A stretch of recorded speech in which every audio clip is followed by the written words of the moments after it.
Bismillahirrahmanirrahim. Assalamualaikum warahmatullahi wabarakatuh. Alhamdulillahirrabbilalamin.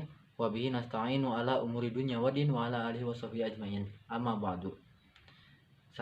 Sahabatku semua, apakah kalian mengetahui tentang berkompetisi dalam kebaikan? Atau kita sering menyebutnya sebagai fastabiqul khairat. Nah, insya Allah di sini saya akan sedikit memaparkan mengenai apa itu fastabiqul khairat atau berkompetisi dalam kebaikan. Nah, yang pertama adalah apa itu kompetisi? Kompetisi adalah sebuah kegiatan di mana kita itu berusaha menjadi seorang yang lebih baik dari orang lain atau dari kelompok lain. Nah, seperti contohnya adalah kompetisi dalam olahraga. Misalkan kompetisi lari. Nah, kita di situ adalah tujuan kita adalah menjadi orang yang nomor satu, yang lebih baik dari yang lainnya, dari peserta lainnya. Nah, lalu yang kedua adalah kebaikan. Apa itu kebaikan?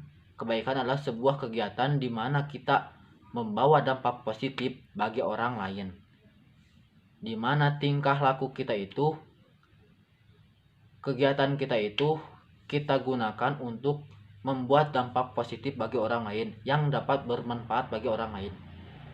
Nah, lalu kesimpulan dari apa itu fastabiqul khairat? Fastabiqul khairat adalah sebuah kegiatan di mana kita adalah seorang muslim itu diharuskan untuk memperbanyak amal ibadah. Baik ibadah itu dilakukan kepada sesama orang, kepada masyarakat, kepada tetangga, dan kepada orang sekitar. Nah, kita membuat sebuah dampak di mana orang lain tersebut merasa senang. Tidak hanya kepada orang lain, tidak hanya kepada sesama, kita yang lebih utamanya lagi, kita itu adalah memperbanyak ibadah kepada Allah Subhanahu wa taala. Dengan salah satunya adalah dengan memperbanyak membaca Al-Qur'an atau memperbanyak sholawat, memperbanyak ibadah-ibadah lainnya. Nah, itu kita lakukan dengan tujuan untuk mencari ridho Allah, semata-mata hanya untuk mencari ridho Allah dan memohon ampunan dari Allah Subhanahu wa taala. Nah, banyak sekali manfaat yang dapat kita peroleh dari fastabiqul khairat ini. Sangat banyak. Salah satu contohnya adalah waktu demi waktu yang kita gunakan itu tidak terbuang sia-sia. Karena waktu demi waktu yang kita gunakan itu kita gunakan untuk beribadah. Baik dalam membantu sesama, misalkan seperti membantu teman yang sedang kesusahan, membantu orang tua, membantu di masyarakat. Nah, kita gunakan untuk berbuat kebaikan kepada mereka. Lalu waktu demi waktu yang kita gunakan juga kita gunakan untuk beribadah kepada Allah Subhanahu wa taala, seperti memperbanyak membaca Al-Qur'an, memperbanyak sholawat, memperbanyak zikir-zikir yang kita gunakan, yang waktu kita gunakan itu tidak kita gunakan untuk hal-hal yang tidak perlu. Kita gunakan waktu yang kita peroleh, yang kita dapat dari Allah Subhanahu wa taala itu untuk beribadah kepadanya. Lalu energi yang kita gunakan itu tersalurkan kepada kegiatan-kegiatan yang positif dengan memperbanyak melakukan amaliyah ibadah yang tadi kita lakukan, seperti membantu sesama dan beribadah rutin kepada Allah Subhanahu wa taala. Lalu dapat terbebas dari godaan syaitan. Nah, dengan melakukan fastabiqul khairat ini, dengan membiasakan fastabiqul khairat ini, setiap waktunya kita gunakan untuk melakukan kebaikan, dan insya Allah kita akan terbebas dari godaan syaitan karena kita telah membiasakan diri dengan berlomba dalam kebaikan ini, memperbanyak dalam kebaikan.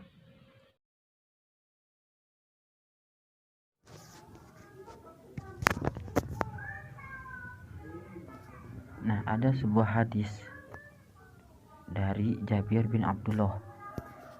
Di sini ia berkata, Rasulullah SAW berkhutbah di hadapan kami. Nah, karena hadisnya panjang, saya sudah menyimpulkan beberapa poin.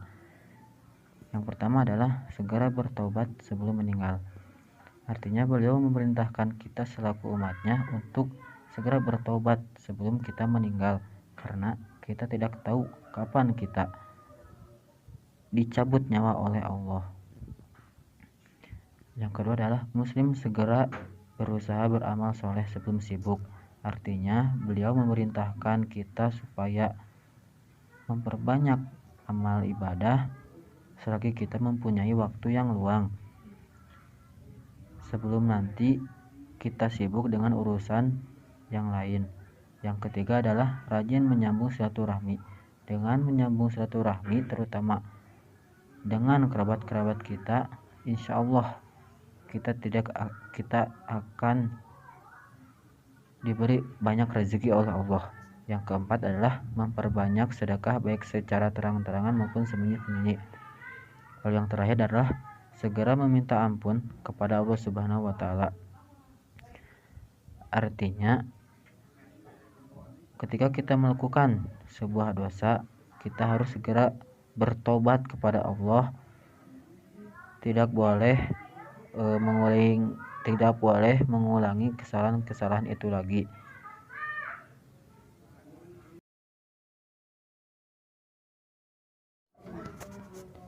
Selain dari hadis, ada juga dari Al-Quran mengenai fastabiqul khairat ini. Salah satunya adalah dari surah Al-Baqarah ayat 148.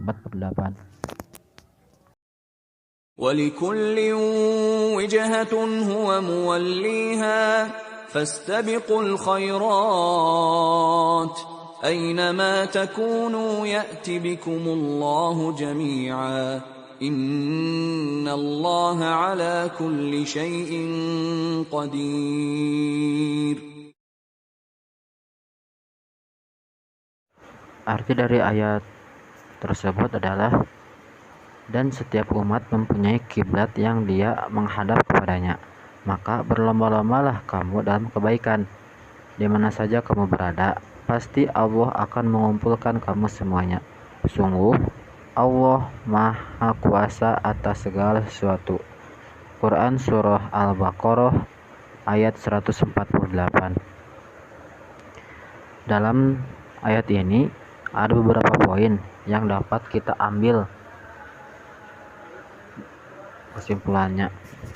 Yang pertama adalah tiap-tiap umat ada kiblatnya masing-masing yang dijadikan arah untuk ibadah pada zamannya. Seperti halnya kita selaku umat Rasulullah SAW mempunyai kiblat yaitu ke arah Ka'bah. Nah, yang kedua adalah memerintahkan umat Islam untuk senantiasa berkompetisi atau berlomba-lomba dalam mengerjakan kebaikan atau fastabiqul khairat. Nah, ini adalah poin yang utama, kita diperintahkan untuk memperbanyak ibadah-ibadah kepada Allah. Yang terakhir adalah hari kiamat sebagai hari pembalasan akan menjadi suatu masa bahwa tiap perbuatan manusia akan diminta pertanggungjawabannya.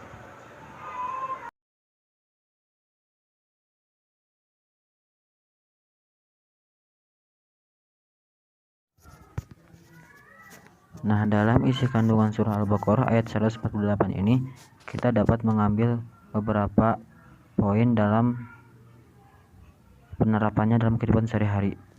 Yang pertama adalah berusaha untuk menjadi pribadi yang selalu berusaha untuk berbuat kebaikan sebanyak-banyaknya. Lalu meyakini bahwa setelah hidup di dunia masih ada kehidupan yang selanjutnya. Lalu yang ketiga adalah harus memanfaatkan waktu dengan sebaik-baiknya dan tidak boleh menggunakan waktu dengan sia-sia. Lalu yang keempat adalah memperbanyak perbuatan kebaikan karena nantinya akan mendapat pembalasan di hari pembalasan nanti. Yang terakhir adalah di sekolah kita harus berlomba-lomba dalam kebaikan, misalnya tidak membolos saat pelajaran dan rajin dalam belajar. Selain contoh-contoh ini, masih banyak lagi contoh-contoh yang dapat kita terapkan dalam kehidupan sehari-hari, terutama dalam beribadah kepada Allah Subhanahu wa taala.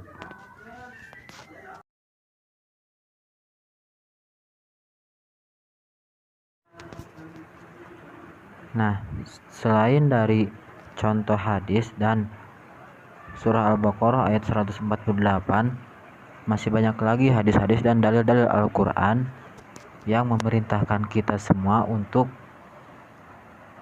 berlomba-lomba dalam membuat kebaikan.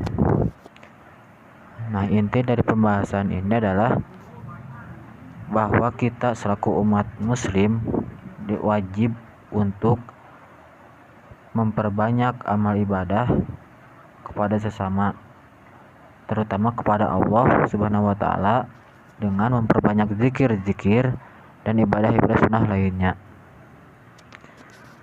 Mungkin sekian pembahasan dari saya. Mohon maaf bila banyak kesalahan, karena kesempurnaan hanya milik Allah Subhanahu wa taala. Kurang lebihnya mohon dimaafkan. Wassalamualaikum warahmatullahi wabarakatuh.